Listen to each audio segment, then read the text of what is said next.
রতুয়ায় ভি2 shopping মলে grand opening.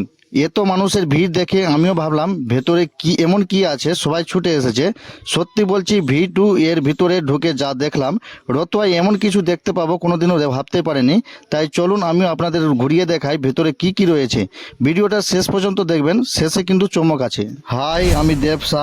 আমি আর ছোটদা অনুপ মোটরসাইকেলে বেরিয়ে পড়লাম ভি2 শপিং মলের উদ্দেশ্যে। রতুয়া পৌঁছে দেখি বাইরে থেকে পুরো ভি2 শপিং মলটা দারুণ সুন্দর করে সাজানো হয়েছে। আর সবচেয়ে অবাক করার মতো বিষয় হলো ওপেনিং উপলক্ষে বাইরে প্রচুর মানুষের ভিড়। চারপাশে এত সুন্দর সাজসজ্জা, আলো আর মানুষের ভিড় দেখে সত্যি মনে হচ্ছিল আজ রতুয়া যেন অন্যরকম একটা পরিবেশ তৈরি হয়েছে। তারপরে আর দেরি না করে আমি আর ছোটদা অনুপ ঢুকে পড়লাম ভি2 শপিং মলের ভিতরে। ঢুকতেই দেখি এত মানুষের ভিড়, হাঁটা চলার জন্য মুশকিল। প্রথমে আমরা নিচের ফ্লোরটা একটু ঘুরে দেখলাম। চারপাশে সুন্দর করে সব কিছু সাজানো রয়েছে। নিচের ফ্লোরে ছেলেদের জন্য রয়েছে জামা, প্যান্ট সহ বিভিন্ন ধরনের পোশাক। এত ভিড়ের মধ্যেও আমরা ধীরে ধীরে পুরো ফ্লোরটা ঘুরে দেখলাম। তারপরে আমরা প্রথম তলায় ঘুরে জামা প্যান্টের দামগুলো দেখে নিলাম। দামগুলো দেখলাম মোটামুটি সবার সাধ্যের মধ্যে রয়েছে। তাই সব কিছু ভালোভাবে দেখে এবার আমরা চলে গেলাম শপিং মলের দ্বিতীয় তলায়। তারপরে আমরা চলে এলাম ভি2 শপিং মলের দ্বিতীয় তলায়। দ্বিতীয় তলায় এসে দেখলাম এখানে ছেলেদের জন্য দারুণ দারুণ জিন্স প্যান্ট, মেয়েদের জন্য রয়েছে সুন্দর সুন্দর জিন্স। এছাড়াও ছেলে মেয়ে দুজনের জন্য শার্ট, জামা প্যান্ট সহ অনেক ধরনের পোশাক সাজানো রয়েছে। আমরা দ্বিতীয় তলায় ভালোভাবে ঘুরে দেখলাম। চারপাশটা দেখে সত্যি বেশ ভালো লাগছিল।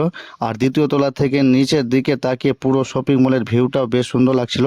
সেখানেও কিছুক্ষণ ঘোরাঘুরি করে সব কিছু ভালোভাবে দেখে এবার আমরা চলে গেলাম তৃতীয় তলায়। তৃতীয় তলায় এসে দেখলাম এখানে ছোট্ট বাচ্চা আর মেয়েদের জন্য অনেক রকমের জিনিসপত্র রয়েছে। ছোট্ট বাচ্চাদের জন্য জামা প্যান্ট থেকে শুরু করে খেলনাও রয়েছে অনেক কিছু। ছোটদার নিজের ছেলের জন্য এখান থেকে বেশ কিছু জামা প্যান্ট পছন্দ করে নিল। আমরাও তৃতীয় তলাটা ভালোভাবে ঘুরে ঘুরে সব কিছু দেখলাম। সত্যি বলতে বেশ ভালো লাগছিল। তারপর তৃতীয় তলা থেকে নিচের দিকে তাকিয়ে পুরো শপিং মলের ভিউটা দেখলাম। ওপর থেকে দেখতে আরও সুন্দর লাগছিল।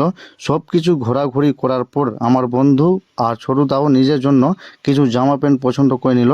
তারপর সেগুলো ট্রায়াল করার জন্য গেলাম ট্রায়াল রুমের দিকে। কিন্তু সেখানে গিয়ে দেখি ট্রায়াল রুমের সামনে প্রচণ্ড লাইন। তাই কিছুক্ষণ লাইনে দাঁড়িয়ে থাকার পর অবশ্যই ট্রায়াল করার সুযোগ পেল। জামা প্যান্ট পরে নিজেরাই দেখে নিল কেমন লাগছে। ভি2 শপিং মলে এখানে শার্টের কালেকশনও বেশ সুন্দর সুন্দর ছিল। সব কিছু পছন্দ করা আর শপিং করা হয়ে গেলে এবার চলে এলাম ক্যাশ কাউন্টারে। ক্যাশ কাউন্টারে এসে দেখি প্রচণ্ড ভিড়, সবাই টাকা দেওয়ার জন্য লাইনে দাঁড়িয়ে আছে। আর এখানে মোট 8টা ক্যাশ কাউন্টার ছিল। সব কিছু নেওয়া হয়ে গেল, ঘোরাঘুরিও একদম জমে গেল। তারপর বাইরে বেরিয়ে এসে আবার সেই ভাল্লুকের সঙ্গে একটা ছবি তুলে নিলাম আমি আর ছোটদা। আর যত রাত বাড়ছে তত যেন ভি2 শপিং মলের ভিড় আরও বাড়ছে। সত্যি বলতে আজকের দিনটা আমাদের জন্য বেশ ভালো লাগলো। অবশেষে আমাদের রতুয়ায় ভি2 শপিং মল ওপেন হয়ে গেল। আপনারা কে কে ভি2তে গেছেন কমেন্ট করে অবশ্যই জানাবেন। ভিডিওটা ভালো লাগলে অবশ্যই পেজটিকে ফলো করে দিবেন আর পাশে থাকবেন। ধন্যবাদ।